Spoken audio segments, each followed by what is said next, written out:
புதியுக சொந்தங்கள் அனைவருக்கும் அன்பான காலை வணக்கங்கள். புத்தம் புதிதாக பூத்த இந்த சனிக்கிழமை காலை பொழுதில் உங்கள் அனைவரையும் உங்கள் இல்லத்தின் வரவேற்பறைக்கே வந்து சந்திப்பதில் மிக்க மகிழ்ச்சி. இது நேரம் நல்ல நேரம் நிகழ்ச்சி. ஜோதிடம் என்பது நமக்கு வழிகாட்டும், தாந்திரிக ஜோதிடம் என்பது நம்மை வழிநடத்தும். இத்தகைய சிறப்புமிக்க தாந்திரிக ஜோதிடம் குறித்த பல சுவாரஸ்யமான உண்மைகளை நம்முடன் பகிர்ந்து கொள்வதற்காகவும் உங்களுடைய கேள்விகளுக்கும் சந்தேகங்களுக்கும் விளக்கம் அளிப்பதற்காகவுமே நம்முடைய அரங்கிற்கு வருகை தந்திருக்கிறார் 5 தலைமுறை ஜோதிட குடும்பத்தில் உதித்த தாந்திரிக வல்லுநர், ஸ்ரீ தாந்திரிக் ஆஸ்ட்ராலஜி நிறுவனர் டாக்டர் எஸ் விஜய் சேதுநாராயணன் அவர்கள். வாங்க அவரை வரவேற்கலாம். வணக்கம் சார். வணக்கம். நல்லா இருக்கும். நீங்க? நல்லா இருக்கேன் சார். நன்றி சார்.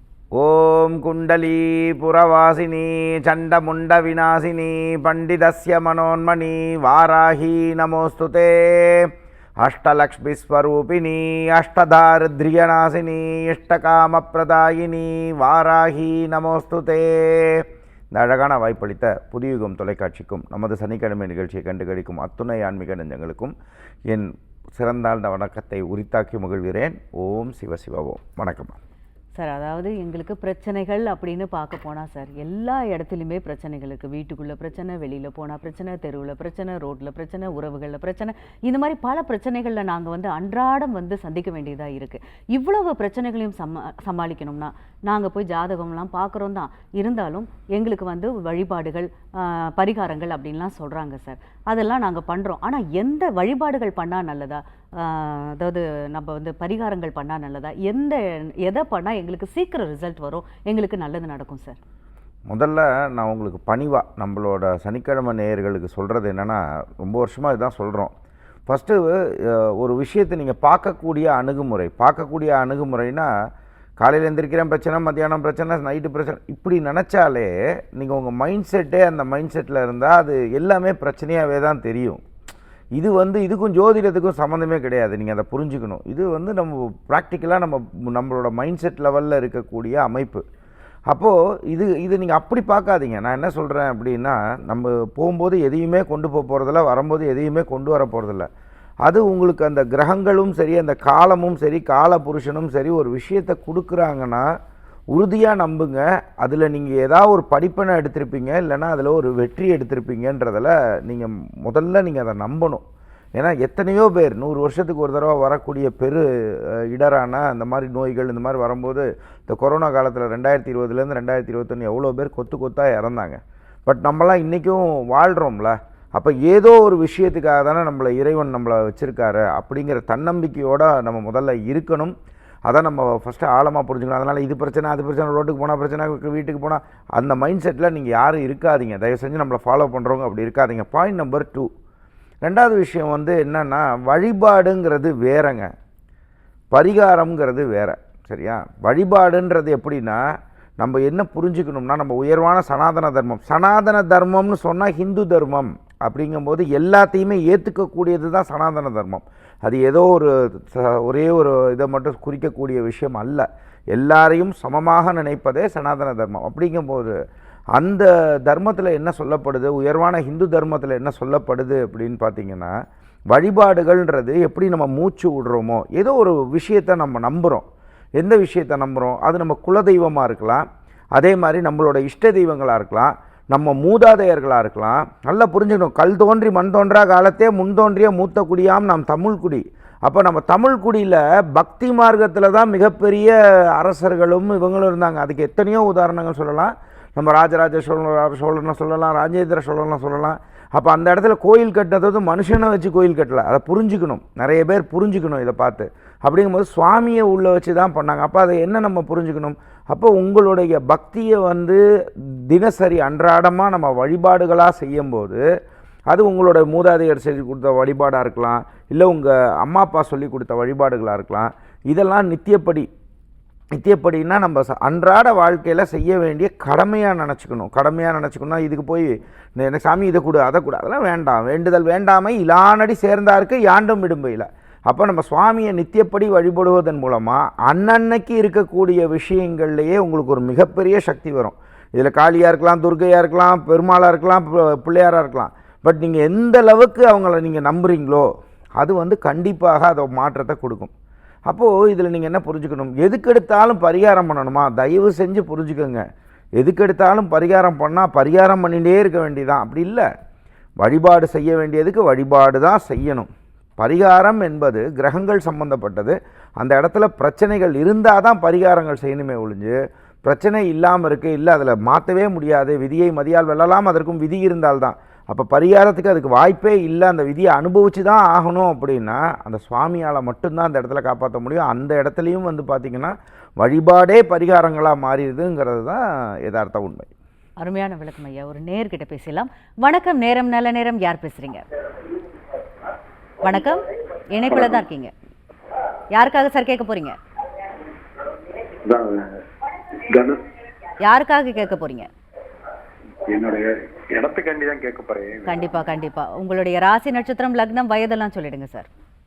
தனுஷ் ராசி, பூராட நட்சத்திரம், 60 வயசு. ஓகே. இது லக்னம் கன்னி லக்னம். ஓகே. இடத்துக்காக கேட்க போறீங்க. ஐயா கிட்ட பேசுங்க. ஐயா காலை வணக்கம். ஐயா உங்கள் டிவி வால்யூம் மட்டும் கொஞ்சம் முடிஞ்சால் கம்மி பண்ணிக்கிட்டிங்கன்னா உங்களுக்கு ஈஸியாக கேட்கும் ஐயா. சரி, தேங்க்யூ. ஐயா நீங்கள் இப்போ உங்களுக்கு இருக்கக்கூடிய அமைப்புக்குங்க ஐயா, உங்களுக்கு உடல் ரீதியாக கேட்குறேன்னு தப்பாக நினச்சிக்காதீங்க. உங்களுக்கு கான்ஸ்டிபேஷன் சம்மந்தமாக இந்த மாதிரி வயிறு சம்மந்தமான பிரச்சனைகள்லாம் முன்னாடி இருந்து அதுக்கப்புறம் குணமாச்சா ஐயா? ஆமாம், கொஞ்சம். ஏன்னா உங்களுக்கு அந்த மாதிரி விஷயங்கள் வரும். ரெண்டாவது விஷயம், நான் சொன்னால் தவறாக நினைக்கக்கூடாது. கண்ணுக்கு தெரிஞ்ச கண்ணுக்கு தெரியாத சில சூட்சமங்கள் சில விஷயம் நம்ம கண்ணுக்கு தெரியும், சில விஷயங்கள் கண்ணுக்கு தெரியாது. அதனால் நீங்கள் எப்பயுமே நான் உங்கள்கிட்ட ஒரு பணிவாக நான் சொல்கிறது விஷயம் என்னென்னா, சில பேர் என்ன பண்ணுவாங்கன்னா எல்லாத்தையும் பாசிட்டிவ் சைடில் எடுத்துகிட்டு போயிடுவாங்க. சில பேர் அதை அடையணுங்கிறதுக்காக என்ன பண்ணுவாங்கன்னா, இவங்களுக்கு கிடைக்கக்கூடாது அப்படின்னு சொல்லி இருக்கிறதுக்காக சில தவறான விஷயங்களையும் பயன்படுத்துகிறாங்கன்றது வருத்தமான உண்மையாக இருக்கிறதுனால, உங்களுடைய சுய ஜாதகத்தையும் நீங்கள் தயவு செஞ்சு நீங்கள் பார்த்துட்டு அதுக்கு தகுந்த மாதிரி வழிபாடுகள் செஞ்சுக்கிறது உங்களுக்கு நன்மையை கொடுக்கும். ஒருவேளை நீங்கள் முறையாக நீங்கள் பார்க்கணும், முறையாக பணம் கட்டி பார்க்கணும்னா கீழே இருக்க நம்பருக்கு காண்டாக்ட் பண்ணி சென்னை, திருச்சி இல்லை ஃபோன் அப்பாயின்மெண்ட்டில் எடுத்து பார்க்கலாம். இது இல்லாமல் நீங்கள் என்ன பண்ணுங்கள் அப்படின்னா, இது நீங்கள் 100% பண்ணுங்கள். பண்ணால் தான் அதுக்குள்ளே மாற்றம் வரும். அதோடு சேர்த்து நீங்கள் என்ன பண்ணணும், அமாவாசை காலங்களில் இன்றைக்கே பாருங்கள், இன்றைக்கி ரொம்ப முக்கியமான நாள். இன்றைக்கி இது என்ன சொல்லுவோம்னா, சனி பகவானோட ஜெயந்தின்னு சொல்லப்படுது. அதே மாதிரி இன்றைக்கி அமாவாசையும் சேர்ந்து வரக்கூடிய நாள், சனிக்கிழமை வரக்கூடிய நாள், கிருத்திகையும் கூட இல்லை. ஆமாம். அப்படிங்கும்போது இந்த மாதிரி விஷயங்களில் வரும்போது இன்றைக்கி நீங்கள் பார்க்க வேண்டியது இந்த சப்ஜெக்டே என்னன்னா, நீங்கள் செய்ய வேண்டியது அமாவாசை காலங்களில் இரவு நேரத்தில் பார்த்தீங்க அப்படின்னா ஒரு 10லேருந்து 11 மணிக்குள்ளே காளி, துர்கை, வாராகி இந்த மாதிரி தெய்வங்களை மனசார கும்பிடுறதும், எலுமிச்சம்பழம் எடுத்து அதை 2ஆக வெட்டாமல் 3/4 வெட்டி அதில் சிகப்பு கலர் குங்குமத்தை போட்டு அதை ஒரு பேக் மாதிரி வச்சு புழிஞ்சிட்டு அதுக்கப்புறமா நெய்வேத்தியங்கள்னால் பழம் இந்த மாதிரி விஷயங்கள் வச்சுட்டே வாங்க. ஒரு 6 அமாவாசை செய்கிறதுக்குள்ளேயே நிறைய மாற்றம் வரும். பட் இருந்தாலும் உங்களுடைய ஜனனகால ஜாதகத்தை உறுதியாக போய் பார்த்துக்கோங்கய்யா. அதுக்காக தான் ஸ்பெசிஃபிக்காக ஒரு கேள்வி மட்டும் கேட்டேன். நீங்கள் அந்த மாதிரி பார்த்துக்கோங்க, நிறைய மாற்றம் வரும். இன்றைக்கி சாயங்காலம் 5 to 6 நீங்கள் கால் பண்ணுங்கள். உங்களுக்கான ஒரு ஆன்மீக பரிசு உங்கள் வீட்டு அட்ரஸ், ஃபோன் நம்பர் கொடுக்குற பட்சத்தில் உங்கள் வீடு தேடி அனுப்பிச்சி வச்சுருவோம். அழைத்ததற்கு நன்றி சார். நேயர்களுக்கு ஒரு வேண்டுகோள், நீங்கள் பேசும்போது டிவியோட சத்தத்தை குறைச்சி வைங்க, இல்லை ஆஃப் பண்ணிட்டு பேசுனீங்கன்னா இன்னும் தெளிவாக கேட்கலாம். ஏன்னா இதில் லைன் கிடைக்கிறதே உங்களுக்கு அதிர்ஷ்டம் அப்படின்றது தான் நான் சொல்ல வரேன். ஓகேங்களா? நீங்கள் இப்போ பேசலாம். வணக்கம், நேரம் நல்ல நேரம். யார் பேசுகிறீங்க? வணக்கங்க. ஓகே, உங்களுடைய டிவியோட வால்யூமை கம்மி பண்ணிடுங்கம்மா. யாருக்காக கேட்க போகிறீங்க? எங்கள் பொண்ணுக்காக கேட்கலாம். உங்கள் பொண்ணுடைய ராசி, நட்சத்திரம், லக்னம், வயதெல்லாம் சொல்லிடுங்கம்மா. 30 வயசு ஆகுதுங்க. கும்ப லக்னம், விருச்சிக ராசி, அனுஷ நட்சத்திரம். ஓகேம்மா, என்ன கேள்விமா? கல்யாணம் தள்ளி போயிட்டு இருக்கு. வருத்தப்பட வேண்டாமா, நீங்க சார் கிட்ட பேசலாம். ஐயா ஆசீர்வாதம் பண்ணணும். கண்டிப்பா. காலை வணக்கம்மா. வணக்கம்ண்ணா. அம்மா நீங்கள் எந்த ஊர்லேருந்து பேசுகிறீங்கம்மா? சென்னைண்ணா, சென்னை. அம்மா நீங்கள் ஒன்று சொல்கிறேன், தவறாக நினச்சிக்கோங்க. சில நேரங்களில் சில தடைகள் வருது அப்படின்னு நம்ம நினைக்கவே கூடாதுமா. நம்ம ஒரு சிந்தனையில் இருப்போம், பட் கடவுள் வேறு ஒரு சிந்தனையில் இருப்பார். இப்போ இந்த பொண்ணு இவ்வளோ தூரம் கடந்து வந்ததே பெருசு. ஏன்னா இது பொது வழியாக இருக்கிறதுனால நம்ம ரொம்ப கவனமாக வார்த்தைகளை பயன்படுத்துகிறோமா. அதனால் இவ்வளோ தூரம் உங்கள் பொண்ணு பிரச்சனைகளெல்லாம் சமாளித்து, நிறைய ஏமாற்றங்களை சமாளித்து இவ்வளோ தூரம் நிற்கிறத பெருசாக நினைக்கணுமா. அதே மாதிரி இப்போ இருக்கக்கூடிய காலங்கள் நிறைய மாற்றங்கள் கிடைக்கும். நீங்கள் எப்பயுமே என்ன பண்ணணும்னா, குரு தொட்டு காட்டாத வித்தை சுட்டு போட்டாலும் வராது. இதை நீங்கள் மனசில் ஆழமாக புரிஞ்சுக்கணும். ஏன் இந்த வார்த்தையை நான் சொல்கிறேன்னா, என்ன தான் சொன்னாலும் அந்த மாதா பிதா குரு, அதுக்கப்புறம் தான் தெய்வம். அதனால் ஒரு குரு வழிபாடு அப்படின்னு சொன்னால் அந்த போலிச்சாமியாரெல்லாம் போய் கும்பிடுங்கன்னு சொல்லலை. எத்தனையோ 18 சித்தர்கள் இருக்காங்க. அதே மாதிரி ரமண மகரிஷி இருக்கார். இந்த மாதிரி நம்ம மக்களுக்காக வாழ்ந்த குரு மகான்கள், இந்த மாதிரி விஷயங்கள், அது சிங்கேரி பெரியவராக இருக்கலாம், காஞ்சி மடமாக இருக்கலாம், இந்த மாதிரி மக்களுக்காக இருக்கக்கூடிய நபர்களை மனசார வியாழக்கிழமைகளில் நினைக்கிறதும், அதுவே குருவாய் அருள்வாய் குகனே அப்படின்னு சொல்லி முருகப்பெருமான ஓம் சவும் சரவண பவ ஸ்ரீம் ஹ்ரீம் க்ளீம் க்ளௌம் சவும் நமகன் மனசார கும்பிட்டுட்டே வாங்கம்மா. நிறைய மாற்றங்கள் வரும். தயவு செஞ்சு இந்த கல்யாணம் பார்க்கும்போது இந்த பரணி நட்சத்திரம் தரணியாலும், கேட்ட நட்சத்திரம் கோட்டை கட்டியாலும், 10க்கு 6 பொருத்தம் 7 பொருத்தம் இந்த மாதிரி ஜாதகம் பார்க்காம கட்ட பொருத்தம் பார்த்து கல்யாணம் பண்ணுங்கள். நிறைய நன்மைகள் கிடைக்கட்டும். இன்றைக்கி சாயங்காலம் 5 to 6 கால் பண்ணி உங்களோட ஃபோன் நம்பர் அட்ரஸை நீங்கள் மட்டும் கொடுத்தீங்கன்னா, இப்போ கால் பண்ணவங்க கொடுத்தீங்கன்னா உங்களுக்கான ஒரு ஆன்மீக பரிசு உங்கள் வீடு தேடி அனுப்பிச்சி தரோமா. அழைத்ததற்கு நன்றி. சார், அருமையாக சொல்லியிருந்தீங்க. சில வழிபாடுகள் பரிகாரமாகவே அமையும் அப்படின்னு கூட அருமையாக சொல்லியிருந்தீங்க. அந்த வகையில் வழிபாடுகள்னால் எப்படி தான் செய்யணும் அப்படிங்கிறதுக்கு ஏதாவது உதாரணம் வேணும் சார்? அதுக்கு முதல்ல நம்மளோட நேயர்களுக்கு ஒரு சின்ன விஷயம் நான் சொல்கிறேன். திருச்சி அலுவலகத்துலேயும் சரி, நமக்கு அலுவலக பணிக்கும் சரி, நம்ம மக்களோட மக்களாக நிறைய தொடர்பில் இருக்கிறதுக்கு எனக்கு ஒரு உதவிக்காக நம்ம திருச்சி ஆஃபீஸ்லேயே இருந்து வேலை செய்யக்கூடிய நமக்கு பெண்கள் தேவைப்படுறாங்க ஒர்க் பண்ணுறதுக்கு. நீங்கள் நம்ம குடும்பத்தில் நீங்களும் சேர்ந்து ஒர்க் பண்ணணும் அப்படின்னு ஆசைப்பட்டீங்கன்னா திருச்சி மக்களுக்கு சொல்கிறேன். அங்கே இருக்கிறவங்களா இருந்தீங்கன்னா நீங்கள் தாராளமாக நான் சொல்லக்கூடிய நம்பருக்கு காண்டாக்ட் பண்ணுங்கள். 8110977700. திருப்பி சொல்கிறேன், 8110977700. இந்த நம்பருக்கு காண்டாக்ட் பண்ணி நீங்கள் உங்களோட அதில் வாட்ஸ்அப் எண் இருந்துச்சுன்னா உங்கள் சிவி அனுப்பலாம். பட் அந்த இது என்னென்னா, நம்ம ஃபோன் கால் எடுக்கிறதும், கஸ்டமருக்கு தட் இஸ் லைக் நம்மளோட நேயர்களுக்கு பேசுகிறதும் பண்ணுறதும், ஆஃபீஸ் அட்மின் ஒர்க் இருக்கிறதுக்கும், அதேமாதிரி சென்னை அலுவலகத்துலேயும் நமக்கு பணி இருக்குது. அதில் தேவைப்படக்கூடிய அன்பர்கள் இருந்தீங்கனாலும் நம்ம சென்னை ஆஃபீஸ் நம்ம இதுலேயும் நமக்கு தேவைப்படுறீங்க. அதனால் யாராவது உங்களுக்கு விருப்பப்பட்டு நம்மளோட ஸ்ரீதாந்திரிக் அஸ்ட்ராலஜியில் சேர்ந்து ஒர்க் பண்ணணும்னு ஆசைப்பட்றீங்கன்னா தாராளமாக அதே நம்பருக்கு நீங்கள் தொடர்பு கொள்ளுங்கள். ஒருவேளை அந்த டயத்தில் ஃபோன் எடுக்கலை அப்படின்னு சொன்னால் திருப்பி உங்களுக்கு அழைப்பு வரும். அது தேவைப்படுறவங்க பயன்படுத்திக்கோங்க. மேடம் கேட்ட கேள்வி பார்த்தீங்க அப்படின்னா, வழிபாடுகளே பரிகாரங்களாக மாறுமா? ஆமாம், மாறும். ஏன்? அதுக்கு தான் நம்ம பெரியவங்க சொல்லி கொடுத்த விஷயத்தை நீங்கள் புரிஞ்சுக்கணும். நான் 2019 சொல்கிற விஷயத்தை ஆழமாக புரிஞ்சுக்கோங்க. எப்பயுமே நீங்கள் யாராக இருந்தாலும் கார்த்தால நேரத்தில் ஃபஸ்ட்டு வழிபாடு யாரை பண்ணணும்னா முதற்கடவுளான விநாயகப் பெருமானை பண்ணிக்கோங்க. இரண்டாவது விஷயம், காசிலேருந்து ராமேஸ்வரம் வரைக்கும் ஓடி நீங்கள் எத்தனை கடவுளை வழிபட்டாலும் சரிங்களா, உங்களுடைய குலதெய்வ வழிபாடு இல்லாமல் நீங்கள் எந்த தெய்வத்தை வழிபட்டாலும் அந்த தெய்வம் உள்ளே வராது. இதை நீங்கள் ஆழமாக புரிஞ்சுக்கணும். இதில் பெண்களுக்கு இன்னும் ஒரு சூப்பர் என்ன அப்படின்னா, தாய் வீட்டு தெய்வத்தையும் வழிபடணும். அதே மாதிரி அதாவது உங்கள் அப்பா வழியில் இருக்கக்கூடிய தெய்வத்தையும் வழிபட்டுட்டு, கணவன் வழி தெய்வத்தையும் வழிபட்டுட்டு வரும்போது அந்த குடும்பம் சுபிட்சமாக இருக்கும். சரியா? அடுத்தது பார்த்திங்கன்னா, அந்த குலதெய்வ வழிபாடு முடிச்சுட்டு உங்களுடைய சுயஜாதகத்தில் நீங்கள் உண்மையான ஜோதிடரை பார்த்துருந்தீங்கன்னா காலத்துக்கும் இந்த தெய்வத்தை நீங்கள் பிடிக்கணும்னு 100% சொல்லுவாங்க. சரிங்களா? நம்ம வரக்கூடிய கிளைண்ட் எல்லாத்துக்குமே நாங்கள் அதை சொல்லுவோம். அப்படிங்கும்போது ஒரு உயிர் இருக்கிற முறைக்கும் இந்த தெய்வத்தை நீங்கள் விடக்கூடாது அப்படின்னு சொல்லுவோம். அந்த மாதிரி அந்த தெய்வத்தை இஷ்ட தெய்வ வழிபாட்டை விடவே கூடாது. அப்போ இது டெய்லியே நித்தியப்படினா தினசரி, இது அன்றாட விஷயத்தில் உங்களுடைய 24 மணி நேரம் நல்லா இருக்கிறதுக்காக நம்ம மனுஷனை நம்புறதையும் பண்ணிக்கோங்க. பட் இதோடு சேர்த்து அந்த தெய்வத்தையும் பண்ணும்போது நல்ல மனிதர்கள் வருவாங்க. அதே மாதிரி நீங்கள் செய்யக்கூடிய காரியங்கள் தடையில்லாமல் நடக்கும். அப்போது இந்த மாதிரி பயிற்சியே இல்லாமல் இருக்கீங்களா, ஏன் சுய ஜாதகத்தை பார்த்துட்டு இதை நீங்கள் செய்யணும் அப்படின்னு நான் சொல்கிறேன்னா, அப்போ தான் ஒவ்வொரு ஜாதகத்துக்கும் இப்போ மேஷராசி இருக்காங்கன்னா மேஷராசியில் இருக்கிற எல்லாருக்குமே ஒரே மாதிரி இருக்குமா? இருக்காது. புரிஞ்சுக்கணும். அதே மாதிரி ஒரு நட்சத்திரத்தில் இருக்காங்களா, எல்லாத்துக்குமே ஒரே மாதிரி இருக்குமா? இருக்காது. அப்போ அந்த சுய ஜாதகத்தையும் பார்த்துட்டு பண்ணுறதே இதெல்லாம் நித்தியப்படி தினசரி நீங்கள் பண்ணிட்டு வரும்போதே நிறைய மாற்றங்கள் வரும். அதே மாதிரி இந்த ராகு கால நேரம், அதே மாதிரி யமகண்ட நேரம், சரிங்களா, இந்த காலங்களில் ராகு கால நேரத்தில் கடைசி அரை மணி நேரத்தில் துர்கை, வாராகி, அதே மாதிரி பார்த்திங்கன்னா பத்ரகாளி, இந்த வழிபாடுகள் பண்ணிக்கிறதும் மனசார கும்பிடுங்க. நீங்கள் ஒரு வேலையிலே இருக்கீங்களா, அலாரம் போட்டு வச்சுக்கோங்க. அந்த டயத்தில் மனசார விநாயகரை கும்பிட்றது, உங்கள் குலதெய்வத்தை கும்பிட்றது, பத்ரகாளியை கும்பிடலாம். விநாயகரை கும்பிட்றது, உங்கள் குலதெய்வத்தை கும்பிட்றது, வாராகியை கும்பிடலாம். விநாயகரை கும்பிட்றது, உங்கள் குலதெய்வத்தை கும்பிட்றது, துர்கையை கும்பிடலாம். ஸோ இந்த மாதிரி வழிபாடுகளை ஒரு 5 நிமிஷம் நினைக்கலாமே சுவாமியை, இந்த வழிபாடுகள் பண்ணிக்கிறதும். யமகண்ட நேரத்தில் கடைசி அரை மணி நேரத்தில் விநாயகரை கும்பிடலாம், காளி தேவியை கும்பிடலாம். ஃபஸ்ட்டு விநாயகரை கும்பிடுங்க, உங்கள் குலதெய்வத்தை கும்பிடுங்க, காளி தேவியை கும்பிடுங்க. இப்போ இந்த மாதிரி விஷயங்களை நீங்கள் செய்யும்போது இது நித்தியப்படியாக நீங்கள் செஞ்சுட்டு வர்றதும் இது வந்து நன்மையை தரும். அதே மாதிரி உங்கள் குலத்துக்குன்னு சில வழிபாடுகள் இருக்கும். சில பேர் வீட்டில் வந்து சிவ பூஜை பண்ணுவீங்க, சில பேர் வந்து சாலைக்கிராம பூஜைகள் பண்ணுவீங்க. உங்கள் மூதாதையர்கள் அந்த பழக்கத்தில் இருந்தாங்கன்னா தயவு செஞ்சு அதை என்ன ஏதுன்னு கேட்டுட்டு அந்த வழிபாடுகளை செய்யுங்கள். அப்போது உங்களுடைய லைஃப் நல்லா இருக்கிறதுக்காக, உங்கள் குடும்பம் நல்லா இருக்கிறதுக்காக நீங்கள் கொஞ்சம் மெனக்கிட்டு டெய்லி ஒரு 20 மினிட்ஸ் சுவாமியை வழிபட்டிங்கன்னா கண்டிப்பாக இந்த வழிபாடுகளே உங்களுக்கு என்ன பண்ணிடும்னா அந்தந்த நாளில் உங்களை கிளென்ஸ் பண்ணும். சில நேரங்களில் நிறைய நன்மைகளை உங்களுக்கு கொடுக்கும், நல்ல தாட்ஸ் கொடுக்கும், இந்த அடுத்த வாழை கெடுக்கக்கூடாதுன்ற சிந்தனை வரும். அதே மாதிரி உங்களுக்கு ஒரு ஃப்ரெஷன் பண்ணும். இதோடு சேர்ந்து வந்து பார்த்திங்கன்னா தியானம், யோகம், இந்த மாதிரி ஒரு நல்ல குருவை வச்சு, குரு தொட்டு காட்டாத வித்தை சுட்டு போட்டாலும் வராது. இதை நீங்கள் ஆழமாக மனசில் ஏற்றிக்கோங்க எனது அன்பார்ந்த நேயர்களே.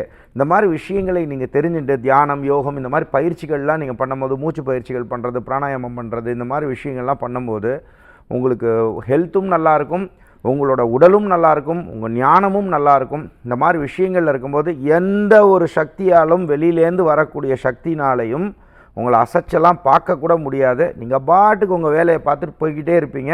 அப்படி நீங்கள் போகும்போதே வந்து பார்த்திங்கன்னா அது எதிராளியாக இருக்கலாம், யாராக இருக்கலாம், அவங்களுக்கு வந்து அவங்கள தாண்டி நீங்கள் போகும்போதே அவங்க இந்த லெவலில் இருப்பாங்க, நீங்கள் மட்டும் அப்படியே போயிட்டே இருப்பீங்க. அதோட சக்தியும் வந்து பார்த்திங்கன்னா அந்த தெய்வம் தான் கொடுக்குது அப்படிங்கிற நம்பிக்கையை உயிருள்ள வர மறக்க வேண்டாம். அற்புதம் சார். அதாவது தன்னம்பிக்கையை கொடுக்கக்கூடிய வார்த்தைகளாக இருக்குது. நேயர்கிட்ட பேசலாம். வணக்கம், நேரம் நல்ல நேரம். யார் பேசுகிறீங்க? ஹலோ, வணக்கம்மா. எங்கேருந்துமா பேசுகிறீங்க? சென்னையிலேருந்து பேசுகிறேன். யாருக்காகம்மா கேட்க போகிறீங்க? பையனுக்கு குழந்தை பொண்ணு பிறந்திருக்கு. சரிங்கம்மா. அது 2 வயசு முடிஞ்சு 3வது வயசு தொடங்கியிருக்கு. ஜாதகம் எழுதுனா எப்போ எழுதலாம் கேட்கலாம் சார். நீங்கள் ஐயா கிட்ட பேசலாம். அம்மா காலை வணக்கம்மா. வணக்கம் சார். அம்மா நீங்கள் தாராளமாக 1 வயசு முடிஞ்ச உடனே எழுதலாம்மா, சரிங்களா? அது உங்களுக்கு பிடிச்ச ஜோதிடரிடம் முறையாக உட்காந்து போய் பார்த்து அவங்களுக்கு உள்ள விஷயங்கள் ஜாதகத்துக்கு பாருங்கள். அதை பார்க்கும்போதே அவங்கள்ட்ட சொல்லுங்கம்மா. அந்த குழந்தைக்குன்னு, அதாவது ஒரு சில காலங்களில் வந்து பார்த்திங்கன்னா அந்த பிறந்தக்கூடிய குழந்தைக்குன்னு அந்த ஒரு 9 வயசு 10 வயசு வரைக்கும் சில விஷயங்கள் இருக்குது, சரிங்களா? அது பாலதோஷம்னு நம்ம மலையாளத்தில் சொல்லுவோம், சில பேர் ரிஷ்ட தோஷம்னு சொல்லுவோம். ஸோ இந்த மாதிரி விஷயங்கள்லாம் இருக்கான்னு கொஞ்சம் பார்த்துக்கணும். அது வந்து இருந்ததுன்னா அதுக்கு எளிமையான பரிகாரங்களும் சில விஷயங்கள் உண்டு, வழிபாடுகளும் உண்டு. இந்த மாதிரி விஷயங்களையும் பார்த்துட்டு முறையாக எழுதக்கூடிய அமைப்புக்கு நீங்கள் வந்து பாருங்கம்மா. இல்லை முறையாக நீங்கள் ஜாதகம் எழுதணும், அது பண்ணணும், செய்யணும் அப்படின்னு நினச்சிங்கன்னா, அந்த பூஜைகள்லாம் பண்ணணும் அப்படின்னு நீங்கள் ஆசைப்பட்டீங்கன்னா தாராளமாக கீழே இருக்கக்கூடிய நம்பருக்கு தொடர்பு கொள்ளலாம். கட்டணம் வாங்கி தான் நம்ம ஜாதகம்லாம் எழுதி தரோம். தேவைப்படக்கூடிய அன்பர்கள் இருந்தால் கூட இந்த நம்பருக்கு தொடர்பு கொள்ளலாம் மேடம். இன்றைக்கி நீங்கள் லக்கி காலராக கால் பண்ணலாம். சாயங்காலம் 5 to 6 கால் பண்ணுங்கள். நான் உங்களுக்கு ஒரு ஆன்மீக பரிசு உங்கள் வீடு தேடி இலவசமாக உங்கள் வீடு தேடி அனுப்பிச்சி தரோம் சகோதரி. அழைத்ததற்கு நன்றி சார். அருமையாக சொல்லியிருந்தீங்க. வழிபாடுகள்னா என்ன, அது வந்து நம்மளுடைய அன்றாட வாழ்க்கையை எப்படி வந்து உற்சாகமானதாக மாற்றம், அழகாக சொல்லியிருந்தீங்க. இப்போது எங்களுக்கு பரிகாரம்னா என்ன, அதுக்கு உதாரணம் வேணும் சார். இப்போ பரிகாரம்னா என்ன அப்படின்னா, இப்போ ஒருத்தருக்கு கை கால் எல்லாமே நல்லா இருக்குது, சந்தோஷமாக இருக்காங்க, அப்படி பண்ணுறாங்கன்னா அந்த மாதிரி ஒரு இது. திடீர்னு ஒரு சுளுக்கு வருது, இல்லை கை கால் முடியல, செய்யலை அப்படின்னா நம்ம என்ன பண்ணுறோம், ஏதோ ஒரு தைலத்தை தேய்க்கிறோம், அந்த மாதிரி விஷயம் பண்ணுறோம். பட் நம்ம வந்து அதுலேருந்து வேலை செய்யாமல் இருக்கோமா புரிஞ்சுக்கணும். நம்ம நல்லா பரிகாரம் பண்ணிட்டோம் அப்படி நல்லா கொரட்டை விட்டு தூங்கினோம்னா தூக்கம் தான் வரும். இதில் எல்லாமே இதெல்லாம் எதுக்கு, வாழ்வியல் ரீதியாக கடுமையாக உழைக்கிறவங்களுக்கும் ஹார்ட் ஒர்க் பண்ணி ஜெயிக்கணும்னு நினைக்கிறவங்களுக்கெல்லாம் தான் நான் பேசுகிற இதெல்லாம் வந்து பலிக்கும். எல்லாம் சாமி கும்பிட்டுட்டோம், எல்லாம் தூங்குங்கப்பா, ரெடி வாங்க அப்படின்னு சொல்லிட்டு குட் நைட் அப்படின்னு சொல்லி தூங்கிட்டே இருக்கவங்களுக்கு வாழ்க்கை அப்படியே தான் இருக்கும். நீங்கள் அதை புரிஞ்சுக்கணும் ஃபஸ்ட்டு. அப்படிங்கும்போது இந்த பரிகாரம்னா என்ன, பரிகாரம்னா என்ன, இப்போ அது எந்த சப்ஜெக்டாக வேணால் இருக்கலாம். அது குழந்தைக்கு கல்யாணம் ஆகிறதா இருக்கலாம், அதே மாதிரி வந்து மேற்படிப்புக்கு போகிறது தடையாக இருக்கலாம், இல்லை கல்யாண விஷயங்களாக இருக்கலாம். அது ஏன்னா ஒவ்வொரு நிகழ்ச்சியிலும் சுய ஜாதகத்தை பார்த்துட்டு தான் சொல்லணும் பண்ணணும் அப்படின்னு சொல்கிறதுக்கான காரணம் என்னென்னா, ஒரு ஜாதகத்தில் இருக்கக்கூடிய ஒரு பிளானட், இப்போ ஒரு இதாக இருக்கலாம், தனுசு ராசியாக இருக்கலாம், இல்லை ஏதோ ஒரு ராசி, 12 ராசியில் ஏதோ ஒரு ராசினே வச்சுக்கோங்க. அந்த ராசிக்கான பரிகாரமே இருக்குது. அதே ராசியில் வேற ஒருத்தர் இருக்காருன்னா அவரோட ஜாதகம் வேறையாக இருக்கும். அதனால தான் நான் உங்களுக்கு ஒவ்வொரு டைம் என்ன சொல்கிறேன், இந்த குரு பயிற்சி பலன், ராகு கேது பயிற்சி பலன், இதெல்லாம் நீங்கள் ரொம்ப பெருசாக பார்த்துக்கிட்டு குழம்பிண்டு அதுக்கு உட்காந்து இப்படி சொல்லிட்டாங்களா அப்படி சொல்லிட்டாங்களா பயப்படாதீங்க. நான் சொல்கிறதுக்கான காரணம் என்னென்னா, உங்களுடைய சுயஜாதகத்தை பார்த்துவிட்டு அதில் சில விஷயம் வந்து நெகட்டிவாக இருக்குது அப்படின்னு சொன்னால் 100% 200% நீங்கள் அதை நிவர்த்தி பண்ணினா தான் அதோட சேஞ்சு மாற்றம் தெரியும். அது செய்யாமல் நீங்கள் பொதுவான வழிபாடுகள் மட்டுமே செஞ்சுட்டு இருக்கிறது வந்து கிடையாது. அப்போ அந்த பரிகாரம்னு வரும்போது, இப்போ ஒரு உதாரணத்துக்கு ஒருத்தருக்கு பெரிய கடனில் போய் மாட்டிட்டார், நல்லா வாழ்ந்துகிட்டே இருக்கார். அப்போ அவர் போய் பெரிய கடனில் மாட்டிட்டார்னா இதில் பொதுவான பரிகாரம்னு வரும்போது அது ஜென்ரலாக கடன் தீர பரிகாரம் அப்படின்னு நீங்கள் யூடியூப்பில் போட்டிங்கன்னா அது லைனாக வந்துகிட்டே இருக்கும். இது எல்லாத்தையும் பண்ணிட்டேனே பலிக்கவே இல்லையே அப்படின்னா, ஒருவேளை உங்கள் சுயஜாதகத்தில் அந்த பர்டிகுலராக அந்த ஒரு கோயிலுக்கு போய் நீங்கள் விளக்கேற்றி வச்சா கூட மாறிடும். அதை நம்புங்க, அதுதான் உயர்வான ஹிந்து தர்மம். அப்போ அது உங்கள் சுயஜாதகத்தில் இருக்கக்கூடிய ரகசியங்களை உங்களுக்கு நல்ல ஒரு பிராப்தம் இருக்கும்போது கரெக்டான ஜோதிடரை போய் பார்த்துருவீங்க. அப்போ அந்த இடத்துக்கு போகும்போது உங்களுக்கு அந்த இடத்த போய் டச் பண்ணணுன்னா அவன் அருளாலே அவன் தாள் வணங்கின்னு கரெக்டாக அந்த டயத்துக்கு போகணும்னு உங்கள் ஜாதகத்தில் இருக்க பட்சத்தில் அந்த இடத்துக்கு போயிட்டு வரும்போது அந்த தெய்வத்தை வணங்கும்போது 100% 200% மாற்றம் வரும். அப்போ நீங்கள் அடுத்த கேள்வி கேட்கலாம், சரி நான் இப்போ அந்த பரிகாரம்லாம் போட்டிருக்காங்களா அதெல்லாம் பொய்யா? 100% கிடையாதுங்க, அதுவும் உண்மை தான். ஆனால் அது என்ன பண்ணுன்னா அந்த பிளானட்டுக்கு தகுந்த மாதிரி இருக்கக்கூடிய பிளானட் உங்களுக்கு கெட்டதை செய்யக்கூடிய இடத்தில் இருக்குதுன்னு வச்சுக்கோங்களேன். இப்போ நம்ம ஜென்ரலாக என்ன சொல்லுவோம், ஜென்ரலாகவே எடுத்துக்கோங்க, கடன் தீரணும் அப்படின்னு சொன்னால் ஒரு பரிகாரம் எடுத்துக்கோங்க. நானே அடிக்கடி சொல்லுவேன், சரிங்களா? செவ்வாய் ஹோரையில் வச்சுக்கோங்க. உங்களுக்கு பிடிச்ச மனசார முருகனை நினச்சிக்கோங்க. நினச்சிட்டு ஓம் சௌம் சரவண பவ ஸ்ரீம் ரீம் க்ளீம் க்ளௌம் சௌம் நமகன்னு சொல்லிவிட்டு நீங்கள் காசை எடுத்து வைங்க. இது தொடர்ந்து நீங்கள் 6 வாரம் சேர்த்து வைங்க, உங்களுக்கு கடன் தீர்றதுக்கான வாய்ப்புகள் வரும் அப்படின்னு சொல்கிறது இது பொதுவான பரிகாரம். அதையும் சேர்த்துட்டு நம்ம அழுத்தி சொல்லுவோம், என்ன சொல்லுவோம், சுயஜாதகத்தையும் பார்த்துக்கோங்கன்னு சொல்லுவோம். காரணம் என்ன, சுயஜாதகத்தின் தன்மையையும் பார்த்துட்டு இதையும் சேர்த்து செய்யும்போது சீக்கிரமாக ஜெயிக்க போகிறீங்க, அவ்வளோதான். இப்போ இந்த பரிகாரம் அப்படிங்கிறது வேறு, வழிபாடு என்பது வேறு. பரிகாரம் எதை வைத்து நீங்கள் செய்யணும் அப்படின்னு பார்த்தீங்கன்னா உங்கள் சுயஜாதகத்தை வச்சு செய்யணும். கணவன் மனைவி பிரச்சனையாக இருக்கலாம், அதே மாதிரி குழந்தை பாக்கியம் சம்மந்தப்பட்ட விஷயம்லாம் இருந்தால் 100% கணவன் மனைவி ஜாதகத்தை பார்த்து விட்டு தான் செய்யணும். இந்த மாதிரி விஷயங்கள் புரிஞ்சுக்கணும். இந்த மாதிரி விஷயங்களை நீங்கள் செய்யும் பொழுது அந்த பரிகாரம் வழிபாடுகள் மூலமாக செஞ்சாலும் சரி, கோயிலுக்கு போய் செஞ்சாலும் சரி, ஹோமங்கள் மூலமாக செஞ்சாலும் சரி, நீங்கள் எப்படி செஞ்சாலும் சரி, மந்திர யந்திர தாந்திரிக ரீதி எப்படி செஞ்சாலும் சரி, அதை நீங்கள் சுயஜாதகத்தையும் பார்த்து விட்டு செய்யக்கூடிய விஷயங்கள் பெட்டர் ரிசல்ட்ஸ் கொடுக்குங்கிறது வரும். சில பேருக்கு 48 நாளுக்குள்ளேயே ஜெயிச்சிருவாங்க, சில பேருக்கு 10 நாள்லேயே ஜெயிச்சிருவாங்க, சில பேருக்கு சில வருஷங்கள் ஆகும். அதுவும் அந்த ரகசியமும் எங்கே இருக்கும்னா உங்கள் சுயஜாதகத்தில் தான் இருக்குன்றதில் மாறுபட்ட கருத்து கிடையாது. அதாவது ஐயா நாங்கள் இப்படி எடுத்துக்கலாமா, அதாவது எளிமையாகவே இருக்கும், நாங்கள் ரொம்ப கஷ்டப்பட்டு அதை பண்ணிகிட்டு இருப்போம். அதுவே சுய ஜாதகத்தை பார்த்துட்டோம்னா அந்த பரிகாரம் ரொம்ப எளிமையாக இருக்கக்கூட வாய்ப்பு. டெஃபினட்டாக ஆமாம், கண்டிப்பாக அப்படி தான் இருக்கும். ஒரு நேயர்கிட்ட பேசலாமே. வணக்கம், நேரம் நல்ல நேரம். வணக்கம் மேடம், திருப்பூர்ல இருந்து பேசுறேன் மேடம். நல்லதுமா, யாருக்காகமா கேட்க போறீங்க? பையனுக்கு கேட்கணும். உங்க மகனுடைய ராசி நட்சத்திரம் லக்னம் வயது? இது கடக ராசி ஆயில்ய நட்சத்திரம் மிதுன லக்னம். என்ன கேள்விமா? படிப்பு எப்படி இருக்கு, படிக்கவே மாட்டான், அது நல்லா படிப்பானா என்னன்னு வருத்தம் வேண்டாமா, நீங்க சார் கிட்ட பேசலாம். அம்மா காலை வணக்கம்மா. வணக்கம் சார், ரொம்ப சந்தோஷம். ஆமாம், எனக்கு உங்கள்கிட்ட பேசுகிற எனக்கு கொங்கு மக்கள்னால் ரொம்ப பிடிக்கும்மா. ஏன் நான் அந்த வார்த்தையை சொல்கிறேன்னா, நல்லா கொங்கு மக்களால் என்ன சொல்கிறதுனா க்ரூம் பண்ணப்பட்ட ஆள்மா. நான் ரொம்ப சின்ன வயசுலேயே கொங்கு மக்களோட நிறைய பழகிற ஆள். அதனால் நீங்கள் நல்லா இருப்பீங்க, கவலைப்படாதீங்க. எப்பயுமே வீட்டில் மகாலட்சுமி வழிபாடுகள் நீங்கள் பண்ணாலும் குழந்தைங்களுக்கு நான் சொல்லக்கூடிய எல்லா சகோதரிகளுக்கும் சொல்கிறது என்னென்னா, ஃபஸ்ட்டு அந்த கலைவாணியோட வழிபாடு எல்லாருமே செய்யணும். அப்போ நீங்கள் இன்றைக்கி இமீடியட்டாக நீங்கள் இன்றைக்கி என்ன பண்ணுறீங்கன்னா, மனசார நினச்சிட்டு உங்கள் வீட்டில் சரஸ்வதி அம்பாளை கூட்டின்னு வரணும். அதை திருவுருவப்படமாக பார்த்தா படமாக தான் இருக்கும். சரஸ்வதி அம்பாள் உங்கள் ஆற்றுக்கு வராங்க, உங்கள் வீட்டுக்கு வராங்க அப்படிங்கிறத நீங்கள் நம்பணும். மனசார கலைவாணியை மனதார எடுத்துக்கோங்க. இதை நினச்சிட்டு ஓம் சரஸ்வதி நமஸ்துப்யம் வரதே காமரூபிணி வித்யாரம்பம் கரிஷ்யாமி சித்திர் பவத்துமே சதா அப்படின்னு நினைக்கலாம். இல்லை சரஸ்வதி தேவியே நீ தான் எங்களுக்கு நல்ல ஒரு ஞானத்தை கொடுக்கணும் அப்படின்னு சொல்லி மனசார கும்பிடுங்கம்மா. அதே மாதிரி சரஸ்வதி தேவிக்கு நான் எளிமையான ஒரு தாந்திரிக சின்ன ஒரு வழிபாடு சொல்லித்தரேன். இதை நீங்கள் என்ன பண்ணுங்கள், அழகாக எடுத்துகிட்டு பியூர் சந்தனம், சரியா? அது பியூர் சந்தனம்னா அது 10 ரூபா வில்லையெல்லாம் சந்தனம் கிடையாது, அதை புரிஞ்சுக்கணும். அப்படிங்கும்போது சந்தன பவுடரை எடுத்துக்கலாம், இல்லை சந்தன கட்டை வச்சுருந்தீங்கன்னா அரைச்சிட்டு ஒவ்வொரு நாள் ஒவ்வொரு பொட்டு வச்சு அதில் குங்குமம் பொட்டு வச்சுட்டே வாங்க. கீழேருந்து மேல் நோக்கி ஒவ்வொரு நாள் ஒவ்வொரு பொட்டு வச்சுட்டு அது முடியும் போது நைவேத்தியம் பண்ணுங்கள், படையல் போடுங்க. நிறைய மாற்றங்களை கொடுப்பாங்க. பட் இருந்தாலும் ஜனனகால ஜாதகத்தையும் உங்களுக்கு பிடிச்ச ஜோதிடரிடம் போய் பாருங்கள். முறையாக பணம் கட்டி பார்ப்பீங்கன்னா எங்களை தொடர்பு கொண்டு பாருங்கம்மா. அழைத்ததற்கு நன்றி. அழைத்ததற்கு நன்றிம்மா. சார், நிறைவு பகுதியை நெருங்கிட்டோம். உங்களை எப்படி சந்திக்கிறது அப்படிங்கிறது குறித்து எங்களுக்கு சொல்லணும். பகிர்ந்து கொண்டமைக்கு மிக்க நன்றி. மிக்க நன்றி. ஒவ்வொரு வெள்ளி சனி ஞாயிறு நம்ம சென்னையில் டி நகரில் அலுவலகம் நேராக சந்திக்கணும், முறையாக பணம் கட்டி சந்திக்கலாம் அப்படின்னு ஆசைப்பட்டீங்கன்னா கீழே இருக்கக்கூடிய நம்பருக்கு தொடர்பு கொள்ளலாம். அது மட்டும் இல்லாமல் செவ்வாய் புதன் வியாழன் நம்ம திருச்சியில் மலைக்கோட்டை பக்கத்தில் அலுவலகம் இருக்குது. தேவைப்படக்கூடிய பெய்ட் கன்சல்டேஷன்ஸ் பார்க்கணும்னு நினைக்கிறவங்க பார்க்கலாம். ஃபோன் அப்பாயின்மெண்ட் வேணுங்கிறவங்களும் எடுத்துக்கலாம். இந்த மாதம் நம்ம கோயம்புத்தூர் மக்களை சந்திக்கிறதுக்காக நம்ம இந்த மாதம் வரோம். தேவைப்படக்கூடிய அன்பர்கள் கோயம்புத்தூரில் இருக்கக்கூடிய நம்ம ஃபாலோவர்ஸ் இருக்கீங்க, ஈரோடு கோயம்புத்தூர் இந்த இதில் இருக்கிறவங்களா இருந்தீங்கன்னா தேவைப்படக்கூடிய அன்பர்கள் பெய்ட் கன்சல்டேஷன்ஸ் வேணும் அப்படின்னு நினைக்கிறவங்க தாராளமாக கீழே இருக்க நம்பருக்கு தொடர்பு கொள்ளலாம். உங்களுக்கு ஒவ்வொரு வாரமும் காலை 10 மணி முதல் 11 மணி ஞாயிற்றுக்கிழமை நம்ம ஸ்ரீ தாந்திரிக் அஸ்ட்ராலஜி நம்ம ஓன் யூடியூப் சேனலில் நம்ம நிகழ்ச்சியை பார்க்கணும்னு ஆசைப்படுறவங்க லைவ் நிகழ்ச்சியும் பார்க்கலாம். இதே மாதிரி நிகழ்ச்சிகள் பண்ணுறோம், தேவைப்படக்கூடியவங்க பயன்படுத்திக்கலாம். அடுத்த வாரம் உங்களை சந்திக்கும் வரை உங்களிடமிருந்து வணக்கம் கூறி விடைபெறுவது உங்கள் விஜய் சேத்து நாராயணன். நன்றி, வணக்கம். ஓம் சிவசிவபோம். நன்றி சார். புதிய யுகத்துடன் இணைந்திருங்கள், மகிழ்ந்திருங்கள். மீண்டும் சந்திப்போம். நன்றி, வணக்கம்.